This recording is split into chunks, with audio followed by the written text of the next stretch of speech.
सत्य का पवित्र शास्त्र नवंबर दिनांक 25। मैं मौन धारण कर गूंगा बन गया और भलाई की ओर से भी चुप्पी साधे रहा और मेरी पीड़ा बढ़ गई। भजन संहिता 39 का 2 पद। पीड़ा, यह बड़ा कठोर शब्द है और राजा दाऊद इससे बहुत ही ज़्यादा सुपरिचित हो गया था। इसलिए उसके भजन के गीतों के बोल में कई ऐसे शब्द को हम देखते हैं। धर्मी और भक्तजन को यह दुष्ट संसार में बहुतेरे दुखों और पीड़ाओं को अवश्य ही सामना करना पड़ेगा और सहना भी अवश्य होगा।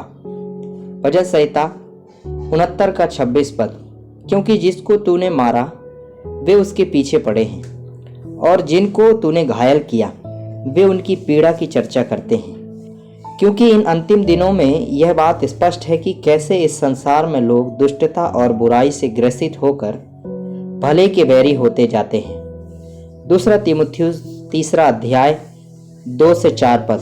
क्योंकि मनुष्य अब स्वार्थी, लोभी, डींगमार, अभिमानी, निंदक, माता पिता की आज्ञा टालने वाले, कृतघ्न, अपवित्र, दया रहित, क्षमा रहित, दोष लगाने वाले, असंयमी, कठोर, भले के बैरी, विश्वासघाती, ढीठ, घमंडी और परमेश्वर के नहीं वरन सुख विलास ही के चाहने वाले होंगे।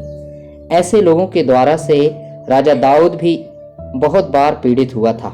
उसकी पीड़ा को उसने परमेश्वर यहोवा के भक्ति के मार्ग में बढ़ने के लिए उपयोग किया।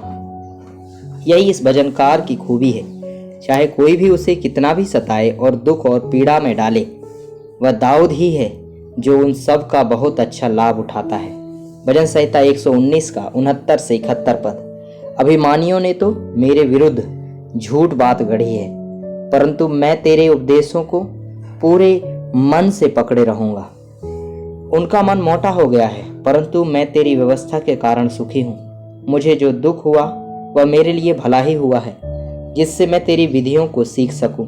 एक गांव में एक सज्जन व्यक्ति नदी के किनारे कुटिया में रहता था। उस गांव के लोग उससे बहुत बैर करते थे और उसके भले कामों के बदले में उसके साथ बुरा व्यवहार करते थे और आते जाते समय उस पर पत्थर फेंका करते थे।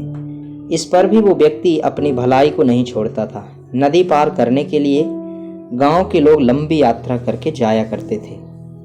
लंबे समय तक गांव वालों के फेंके हुए पत्थरों को इकट्ठा करके उस सज्जन ने नदी के इस तट से उस पार आने जाने के लिए एक पुल का निर्माण कर दिया, जो कि सारे गांव वालों के लिए बहुत ही उपयोगी बना और उनके समय का तथा परिश्रम का बचत भी होने लगा। यह होता है पीड़ा को लाभ में बदलने वाला व्यक्ति।